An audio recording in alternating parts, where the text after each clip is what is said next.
I'm ready. Are we on the same screen?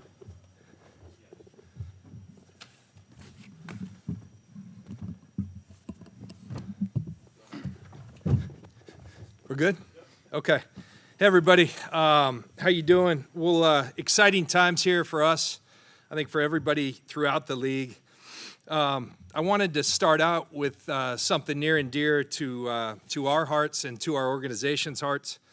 18 years ago tomorrow is the anniversary of the death of Trevin Dilfer. His parents are Trent and Cass Dilfer. And Trevin succumbed to a virus that attacked his heart. And I will never forget being up there at Stanford Hospital as he was fighting for his life and his family, and the grace with which they handled that. I bring that up because it came to my attention that they're 18 years later starting the Trevin Dilfer Foundation, and they're launching it, and the fundraising involved with a really cool deal where you can go to a website. It's at givegame.com, and you can go and donate while making draft day predictions. And I also wanted to announce that myself, Kyle, who both are fortunate to call Trent and Cass friends, along with our organization, we're going to be donating $49,000 to kick off the efforts. I don't think we'll be doing the mock draft portion. I don't think that would be smart, but we are going to be donating that $49,000. The 49ers are about a family. Trent's been part of that family. They had a painful loss, but they've the grace with which they handled it has been so inspiring. And so, the foundation's mission is to unify young people with the ball. So, using the game of sport to bring people together, and I think we all can attest that that's a good thing. Moving forward to our draft preparation, could not be more proud of our group, our college scouts, our coaches, our R&D department. Just some numbers. I know you guys always like some numbers that we throw out. Tough year, a different year, a unique year with the pandemic. But in the face of that, we attended 176 games and practices despite COVID and travel restrictions this year. We saw essentially every player of note that didn't opt out play live this fall.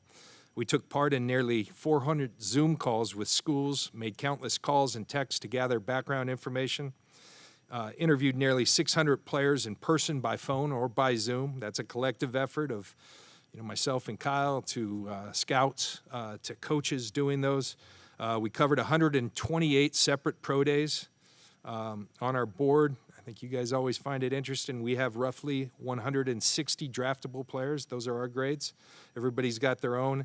And then finally, I'll leave you, and then we can go to questions. The number of players we were permitted to officially give physicals was reduced from roughly 350 to 150. That's been a challenge, but again, outstanding effort by our trainers, our doctors. They've done extensive research on over 350 players. So been a collective effort. We're prepared. We're ready. Looking forward to finish our preparation, and looking very forward to a great opportunity to get better for the 49ers come Thursday night. And with that, we'll open it up to any questions that you guys might have.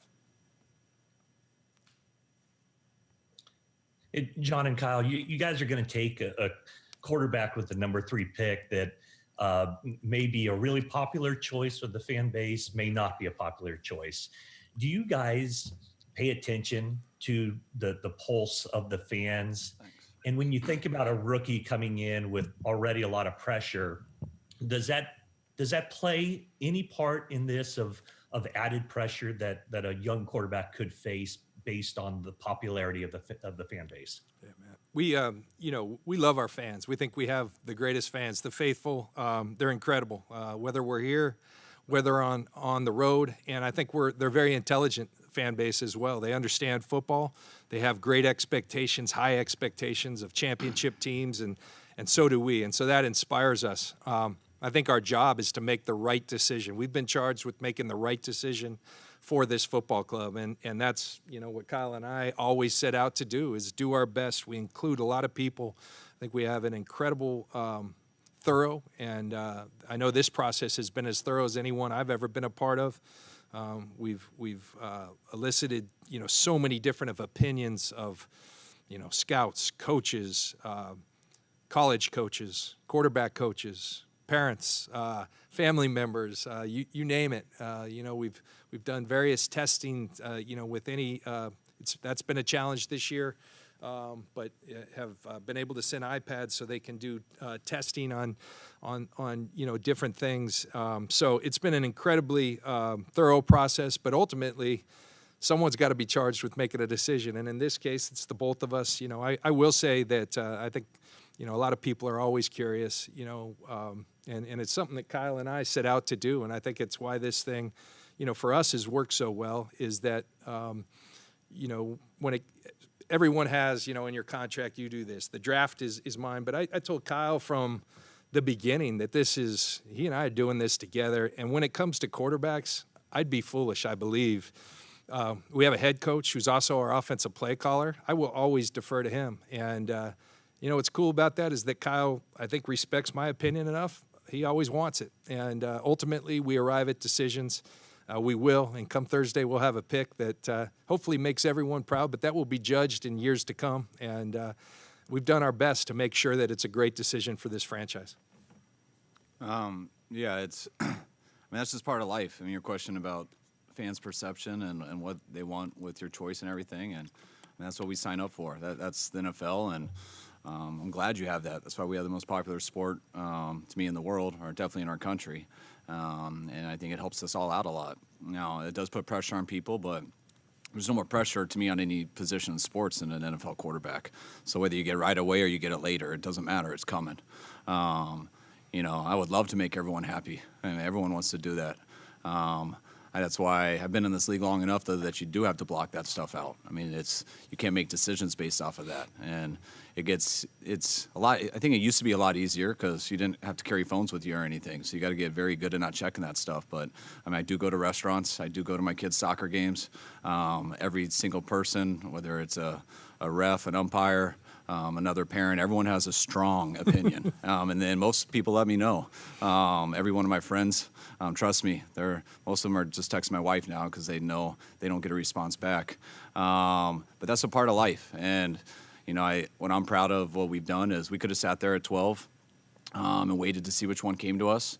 And I think whichever one did, if one did, like I said when we started, we think there's 5 guys. And if one came to us at 12, I think that could have looked really good. And you don't have to worry about that stuff, and everyone thinks you did it right. But we made a decision in this process that we felt we needed to get a starting quarterback this year and add that to our team. And when we sit there at 12 way back in the day, and we wanted to dictate it. And we also were worried maybe the one we end up winning doesn't fall to 12. And why don't we move up there to a spot where we can take the best look at everyone? We know we'll get one. And we'll get the one that, after putting in a lot of work and do everything, we feel we're going to get the one that's best for us. Now, you put yourself out there and you give everyone months to decide and talk about it, but it is what it is. I'm glad we're going to get one. You might add a little pressure to that person. You add a little pressure to the organization and everything, but whether it comes now or whether it comes later, there's pressure for everyone in the sport, and it doesn't matter. So I'm happy we're going to get one that we like, that we've done it right, and I hope the fans are happy with it. But the key is ultimately they're going to be happy based off how we do in the future, not how they feel that night, whether they won the arguments with their friends or things like that.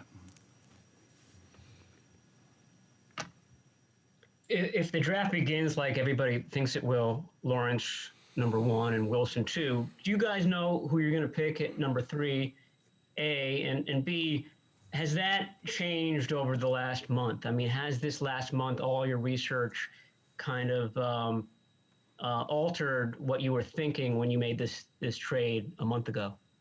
Yeah, I'll say, when we made this decision, we knew that there were 5 guys that we felt that we'd be okay with taking. We knew that there was 3 at the time exactly. That's why we thought 3 was a good spot to go to. After going through this whole process, I feel good about 5 guys at 3. We had a guy probably at first back then, but we knew that wasn't set in stone. And we knew the only way we could figure out a little bit more, especially when you can't work out guys, you can't meet with these people. There's a lot of things you can't do this year. The only way we could go off that is if we got closer to where we could do a little more in-depth thing that we didn't have to hide. And we did. And in that time, I think every candidate's gotten stronger. And yeah, we probably started with one in mind, but that one's gotten better since, and so have all the other candidates. So do we know exactly who we want? Maybe, probably, but maybe not. I don't feel like we need to say that, and that's not just for our case, but like, lots of stuff happens between now and the draft, and you don't want the whole league knowing exactly what you're set on 4 days before the draft. And we also care about a lot of people that have been involved in this. I mean, we got to know a lot of people and stuff, and those are the type of questions like narrowing it down or who's been eliminated or things like that. That one, I don't know if I want the league to know. I don't think it necessarily helps, and that's why no one's really going to know whether we know or not until we pick, and that's kind of what we're comfortable keeping it at. Like he said. Circling back. Sorry, go ahead.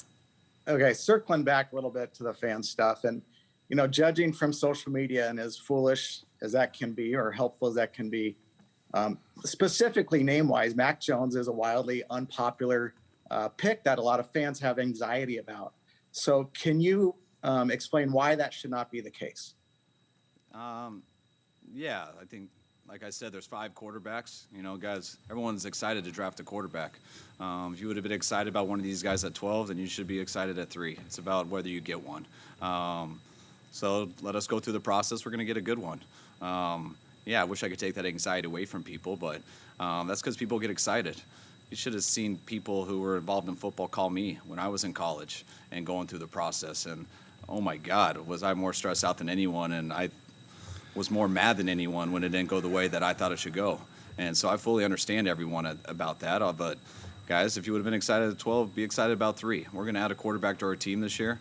I think the way, our years have gone in the past few years, especially when Jimmy's gotten hurt, I think our fan base agrees with that, and be happy that we're going to solve that problem this year.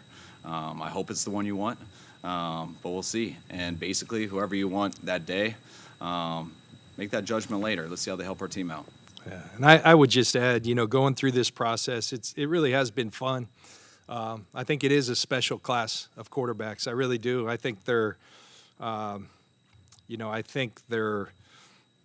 excellent players, all in their own right, and I think they're excellent people. And it's been really cool, albeit most of the time via Zoom, getting to know these people a little better. And they're really some exceptional people that I think are going to do really well in our league. And, again, our charge is to go and, not worry about the anxiety of our fans, and hopefully, that there's some trust there, that what I can tell you is that it has been an extremely thorough process. We've thought of every angle, and, we're going to do our best to find. I think it's a unique situation. We have the 3rd pick, and typically, number 3 picks at quarterback, they're going to teams that aren't that good. I think our roster's pretty good. We got to stay healthy. There's a lot of things that have to happen, but I think our roster is pretty healthy in terms of the talent. And so I think it can be a really exciting environment for, who we decide on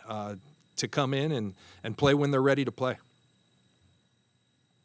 I think people should be glad that, it's the reason I think everyone asks that question is because I've seen the look of people's face when they do read social media. I know how I've felt when I've done it after a bad loss or something, or after a good win. Like, whatever it is completely inflated past reality. And I hope that any human nature, if you get involved in that, I don't care who you are, whether you're a football coach, a GM, a high school kid, anybody, if you get involved in that, it will affect how you are, how you think, and what you do. And I hope and that will affect me if I got really involved in that. What I can promise people, that you have 2 people who make sure we don't get involved in that, because that is so irresponsible to let something like that affect your decision. We do this for a living, and I think people should be proud of us that we won't let that affect our decision. And then it's up to us to live with the consequences. Hi, guys. If I could squeeze in 2. One is just, can you say with certainty that Jimmy Garoppolo will be on the roster on Sunday? And also, I'm sure you guys have thought about this, for decades, but particularly now, just why is it, as even quarterbacks selected with the top 3 pick, it's kind of a 50-50 proposition. I would assume all those guys with, top three quarterbacks have the talent.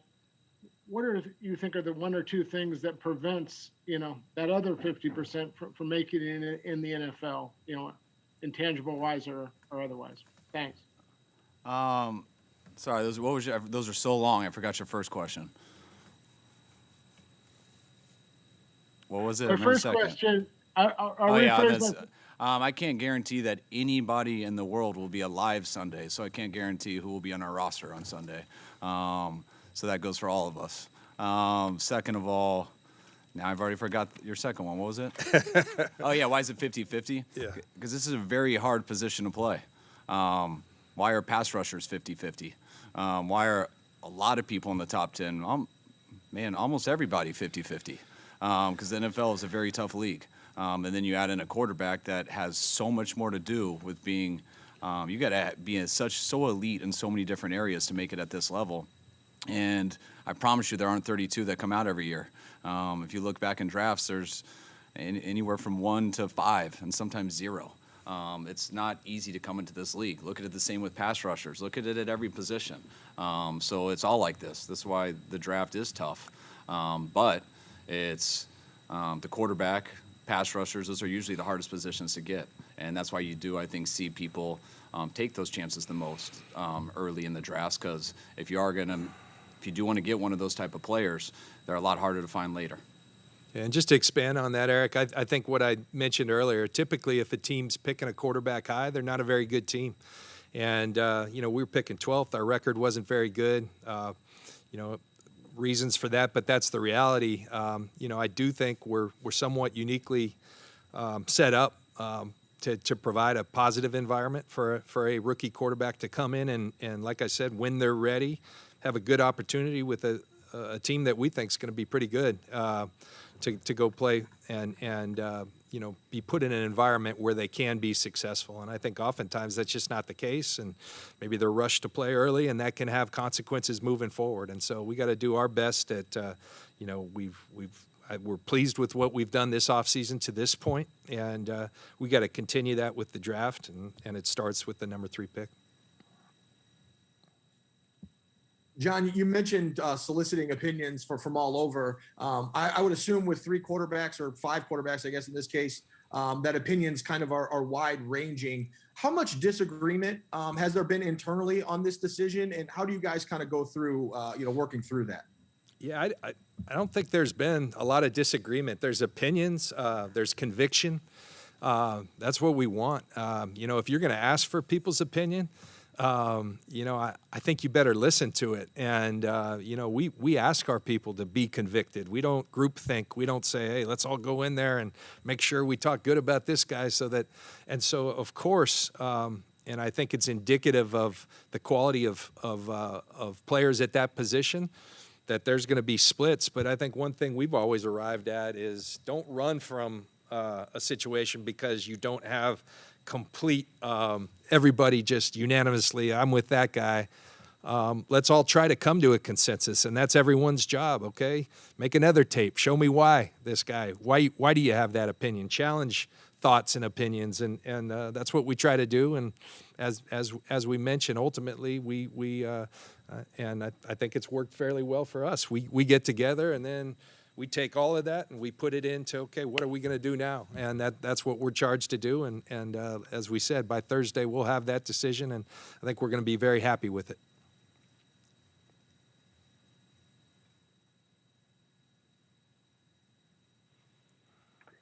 Guys, on the topic of Jimmy Garoppolo, how do you look at his situation at this point? How's he handling this? And what do you expect Thursday night's impact to be on his future with the team? Jimmy's been a pro. He really has, Dan. I just spoke to him over the weekend, and he's here. He's taken part in our virtual meetings. Plans on being at the workouts, and Jimmy's been completely professional, as he always has been with us. And it's I think the thought is, and I'm sure some might say, okay, well, if all those things are the case, and he's extremely talented, why are you doing this? Why did you make such a bold move? And so much goes into that. But Jimmy knows I think one thing we've always tried to do with all our players, and Jimmy as well, is just be very upfront and honest and with what we're doing and why we're doing it.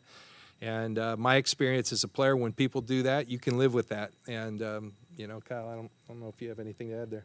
No, I mean, the biggest thing with Jimmy is his injuries. It's been very tough for us when he's been hurt, and and it's happened 2 out of these 3 years.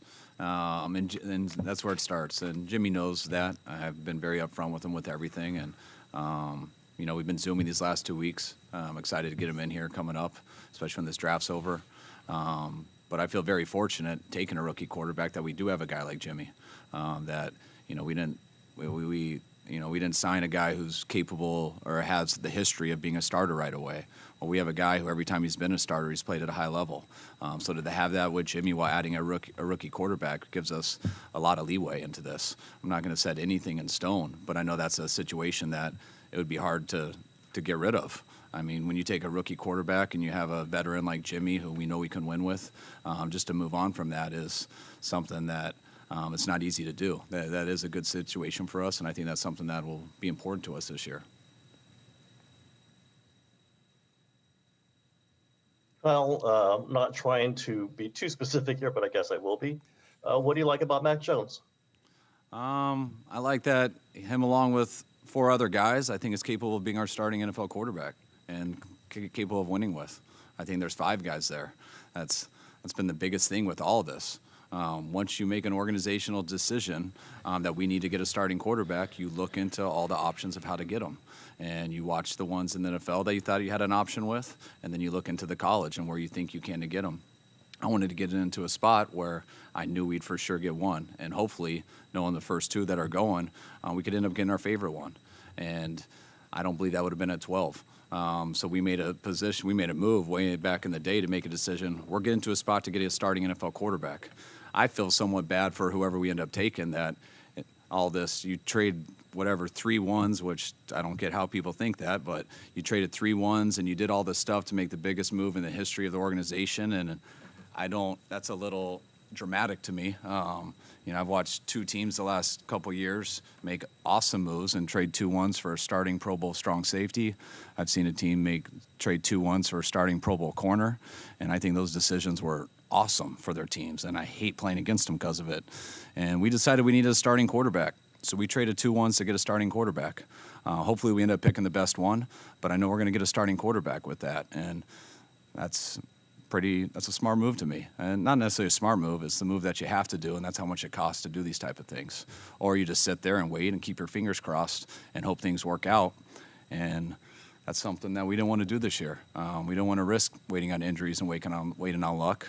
We thought 2 first-round picks for our future, guaranteeing us we had a starting quarterback. We were very excited about that and felt very fortunate that Miami was excited too. Couple more guys?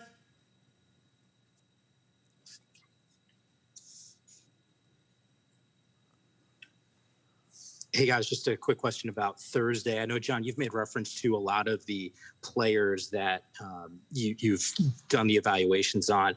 What sort of surprised you in this process about those top 5 guys?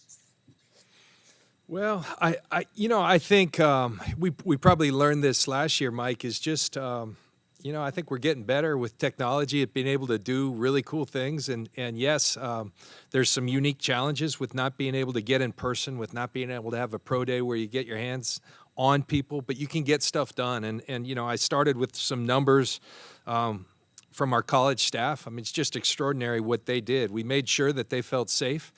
But they went out and they got it done in the face of some adversity. And so I think the fact that you can do it very thoroughly while having some of the restrictions that COVID provided. I sat in there with Kyle on a bunch of Zooms where we're watching football with these guys, and you just like if you're with them in person, you get to see their recall, you get to see what makes them tick, you get to see their competitiveness, you get to see their innate leadership in terms of how they rally their teams, and the process can still be pretty good. Are there challenges? Sure. I think when I think a lot of it's the medical. Typically we have a very centralized way of getting consistent medical opinions. This year it was just a little tougher. Not to say it can't be done. So maybe a little more incomplete, and on that, so probably the toughest thing. But I think what has been most surprising, and I hope I'm answering your question. I don't know if you wanted it more specific, but just that the process could be done, and it's just exciting times. The draft is always very exciting. I love learning the stories of these young men, and oftentimes you get to know about their families and the amount of adversity that some of these guys have overcome, what their aspirations are, what inspires them. It's inspiring to me, and it takes me back to '93 when I was looking at this process. It's fun, and a lot of people's dreams are going to be made, and that's an exciting process to be a part of.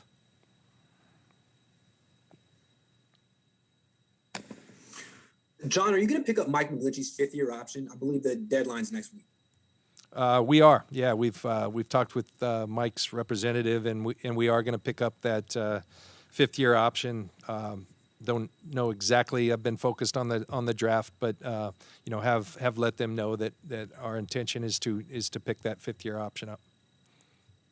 Thank you, Grant. Last one, guys. Hey, this is for Kyle. Kyle, obviously there's a trend throughout the league of the big, mobile, strong-armed, playmaking quarterbacks. And there's been sort of a dearth of the quote-unquote traditional pocket passers, particularly guys that have been taken early. Just do the trends happening throughout the league impact your decision? I know you've said winning from the pocket is the most important thing, but do you look around the league with what's been successful, and does that factor into your decision on Thursday? I mean, I look at everything. I think the whole thing of the success of people like Patrick Mahomes and Josh Allen, Deshaun, Lamar, like those guys are unbelievable, and they can play the position, and they're obviously very, very talented and running around and doing stuff. But those are those guys. You got to look into a lot of people. There's lots of different ways you can do it. I don't look at it as in trends of the league. I look at it as there's some special players. There's special people. I don't care when Drew Brees comes out, whether it's 30 years from now, 30 years ago, or today. Drew's gonna be pretty good. So is Phillip Rivers. So are all these guys. So is Lamar Jackson, Patrick Mahomes. They would have been good 40 years ago also. Really good. They're going to be good 40 years in the future. Like that's, you're not, you got to take guys you believe are good enough to do it, whatever way that is. Like there's lots of ways to do it, and people are proving that more and more, and especially the more high schools, the more Pop Warner. I mean, my kids' school, my kids' flag football team goes no huddle and just shows pictures. They go fast as could be, and man, a lot of people are getting trained and offense in different ways, and so you got much better athletes who are also learning how to play the quarterback position. So, man, you want to find Drew Brees who can move like Lamar Jackson, like that. And Mahomes, he's maybe in the middle, like whatever. I'm just not being exact, but like there's no. Guys, this is where it's going. This is where it's been. It'll always evolve. And that's why sometimes the wildcat will be good, sometimes it won't. Sometimes no huddle will be good, sometimes it won't. Sometimes zone defense will be good, sometimes it won't. Sometimes a 3-4 will, sometimes a 4-3. That doesn't. It matters on how you group people together, what your choices are, and how you plan on using that person. I believe there's 5 quarterbacks who can be successful in this draft. Like, what do you want to do? How do you want to do it? You're not going to use them all the same way, and that's okay. You can use them all in different ways, and people I bet would be surprised with a lot of those opinions, stuff you can't totally give, but like to make this so black and white it's not right. It's who's the best quarterback and why, and there's lots of different ways, and whatever those whys are, how does that pertain to your offense, what you have, the building you have, and do you think that gives you the best chance to win? And that's what was so exciting about this year. I do see 5 guys. No one's ever a slam dunk. When we look at the history of this league, but you see 5 guys capable of being a starting quarterback, and I do. And I see them all a little bit differently, and you got to decide which way you want to employ that, and it goes off of studying what they've shown on tape, which is all you have to go off of. And if you don't do it there, then you got to go off really the person and talking to them and what you think you could bring to the table. And I know it's a long answer, but there will never be a exact answer to that. Quarterbacks can come whatever way you want them to. It's just like receivers. but there aren't 32 people in this world who can play quarterback at acceptable level for a fan base, for a coaching staff, for a GM. There's not. And so when you find a guy who can play at that level, however it is, then you compare him to the next guy and see which one you get one more, and you roll with it. Thank you all. All right, guys, thanks.